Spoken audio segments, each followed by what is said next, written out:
Hello అండి.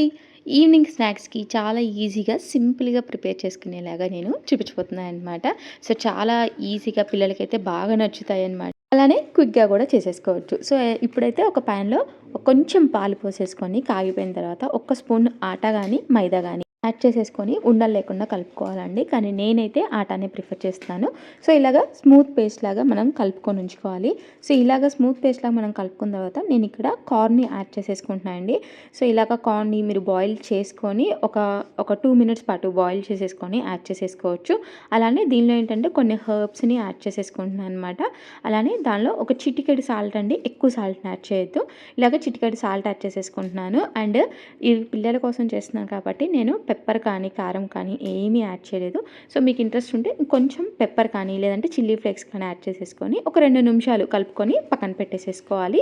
So, ఇప్పుడు ఒక 2 పీసెస్ బ్రెడ్‌ని స్లైసెస్ తీసేసుకొని సైడ్స్ అంతా కూడా రిమూవ్ చేసుకోవాలండి. అండ్ ఆ సైడ్స్‌ని మీరు పడేయకుండా చక్కగా బ్రెడ్ క్రమ్స్ లాగా యూస్ చేసేసుకోవచ్చు. సో, ఇప్పుడు మనకి దీనిలో బ్రెడ్ క్రమ్స్ కూడా అవసరం కాబట్టి నేను ఆ వేస్ట్ అంతా కూడా ఏంటంటే సైడ్స్ అన్నీ పడేయకుండా అవి బ్రెడ్ క్రమ్స్‌గా చేసేసుకొని యూస్ చేసేసుకున్నాను.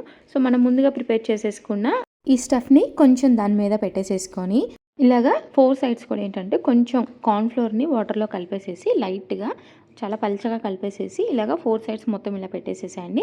సో, ఇప్పుడు ఇలా 4 సైడ్స్ మొత్తం ప్లేస్ చేసేసుకున్న తర్వాత మనం ఇలాగ సగానికి ఫోల్డ్ చేసేసుకోవాలన్నమాట.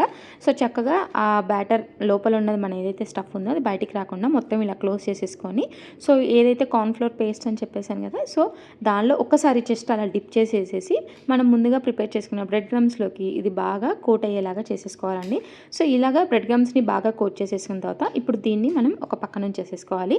సో, ఇలా అన్నిటిని ప్రిపేర్ చేసేసుకున్న తర్వాత చక్కగా ఆయిల్‌ని డీప్ ఫ్రై కోసం మనం వేడి చేసేసుకొని ఇలాగ ఫ్రై చేసేసుకోవాలి. అండ్ ఇవైతే వేడిగా ఉన్నప్పుడే తినేయాలండి. సో, చల్లగా అయిపోయిన తర్వాత ఏంటంటే మీకు అసలు ఆయిల్ అంతా కూడా మళ్ళీ బయటికి అది ఎక్స్ట్రాక్ట్ అవుతూ ఉంటుంది. కానీ వేడిగా తింటేనే టేస్ట్ కూడా చాలా బాగుంటుందన్నమాట. సో, ఇలాగా కొంచెం మీడియం ఫ్లేమ్‌లో పెట్టేసేసుకొని రెండు వైపులా కూడా గోల్డెన్ బ్రౌన్‌లోకి వచ్చే వరకు కూడా చక్కగా వేయించుకున్నారంటే అండ్ సాస్‌తో కూడా కలిపి తీసుకుంటే చాలా బాగుంటుందండి టేస్ట్‌గా. అండ్ అలానే ఈవినింగ్ ఏంటంటే అప్పటికప్పుడు చాలా ఈజీగా జస్ట్ ఒక 5 మినిట్స్‌లో మనం ప్రిపేర్ చేసేసుకొని తీసుకోవచ్చనమాట. సో, మీకు కనుక నచ్చితే ఈ రెసిపీని మీరు ట్రై చేసి ఎలా ఉన్నాయో కామెంట్ సెక్షన్‌లో చిన్న కామెంట్ చేయండి. Thank you for watching.